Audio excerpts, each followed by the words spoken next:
நம்ம வாழ்க்கையில் தொடர்ந்து முன்னேறதுக்கும் நமக்கு அதிகப்படியான நேர்மறை எண்ணங்கள் வர்றதுக்கும் முக்கியமான காரணமாக இருக்கிறது நம்முடைய பொறுப்புணர்வு, அதாவது ரெஸ்பான்சிபிலிட்டி. நம்ம வாழ்க்கையில் நடக்கிற அத்தனை விஷயங்களுக்கும், அது நல்லதோ இல்லை கெட்ட விஷயங்களோ, அத்தனைக்கும் நம்ம தான் பொறுப்புன்ற அந்த ரெஸ்பான்சிபிலிட்டியை அக்செப்ட் பண்ணிக்கிற பழக்கம் தான் நமக்குள்ளே தொடர்ந்து முன்னேற்றங்களை கொடுக்கறதுக்கு ஹெல்ப் பண்ணும். இது ஏன் இந்த பொறுப்பை நான் எடுத்துக்கணும், ஏன் ரெஸ்பான்சிபிலிட்டி எங்கிட்ட வச்சுக்கணும் அப்படின்னு கேட்டால், எப்போ இந்த மாதிரி நீங்கள் யோசிக்கிறீங்களோ அப்போது உங்களோட சுற்றி இருக்கிற சூழ்நிலையோ இல்லை இன்னொரு மனிதரோ இல்லை வேற ஒரு காரணங்களோ நம்மளை வழி நடத்துதுன்ற அந்த ஒரு தப்பான நம்பிக்கையிலேருந்து நம்ம வெளியே வருவோம்.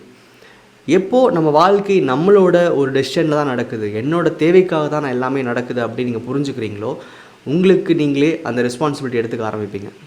நம்மக்கிட்ட ஒரு குறுகிய மனப்பான்மை இருக்குது, எனக்கு இது செய்ய முடியல, என்னால் இதில் ஜெயிக்க முடியலன்ற சொல்கிற எல்லா விஷயங்களுக்கும் பாருங்கள், காரணங்களை மற்ற சூழ்நிலை மேலே தான் சொல்லுவாங்க. அவங்களால தான் தவறை பண்ணோன்றதை அக்செப்ட் பண்ணிக்கவே முடியாது.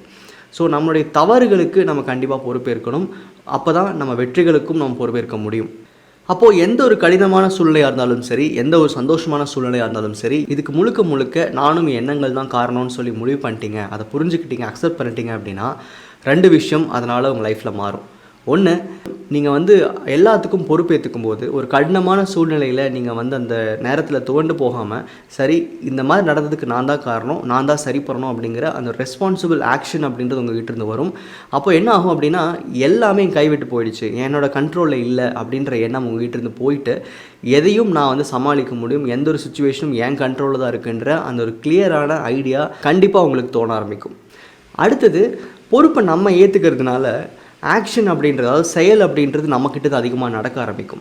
நம்ம ஒரு சூழ்நிலையில் தோண்டு போயிட்டோம் அப்படின்னா, நம்ம சரி இது நடந்தால் பார்ப்போம், அது நடந்தால் பார்ப்போம்னு சொல்லி வெயிட் பண்ண ஆரம்பிப்போம். இல்லை நம்மளுடைய முயற்சிகளே கூட ஒத்தி போடுவோம். அப்படி இல்லாமல் ரெஸ்பான்சிபிலிட்டி நம்மக்கிட்ட இருக்கும்போது, அந்த சிந்தனை நம்மக்கிட்ட இருக்கும்போது, எந்த ஒரு கெட்ட சூழ்நிலையாக இருந்தாலும் அடுத்த நிமிஷம் அதை ஒதுக்கி வச்சுட்டு நம்ம எண்ணங்கள் அது என்ன செயல் பண்ணலாம், என்ன விஷயங்கள் நம்ம ஃபோக்கஸ் பண்ணலான்ற அந்த ஒரு ப்ராக்ரெசிவ் தாட்குள்ளே போகும்.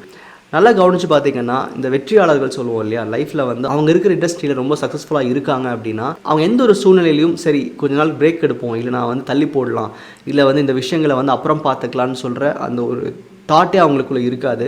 காரணம் என்னென்னா, எந்த ஒரு கடினமான சூழ்நிலையிலையும் அவங்க அவங்களோட வேலைகளை தொடர்ந்து செஞ்சுட்டே இருப்பாங்க. கன்சிஸ்டன்சி அதிகமாக இருக்கும். இது வர்றதுக்கு உண்மையான காரணம் என்னன்னு கேட்டால் செல்ஃப் ரெஸ்பான்சிபிலிட்டி. அதாவது தன்னுடைய வேலை, தன்னுடைய தேவை அப்படின்றது எந்த ஒரு சூழ்நிலையாலும் நிற்கக்கூடாது அப்படிங்கிற அந்த ரெஸ்பான்சிபிலிட்டி அவங்ககிட்ட இருக்கும். இதுதான் 2வது காரணம்.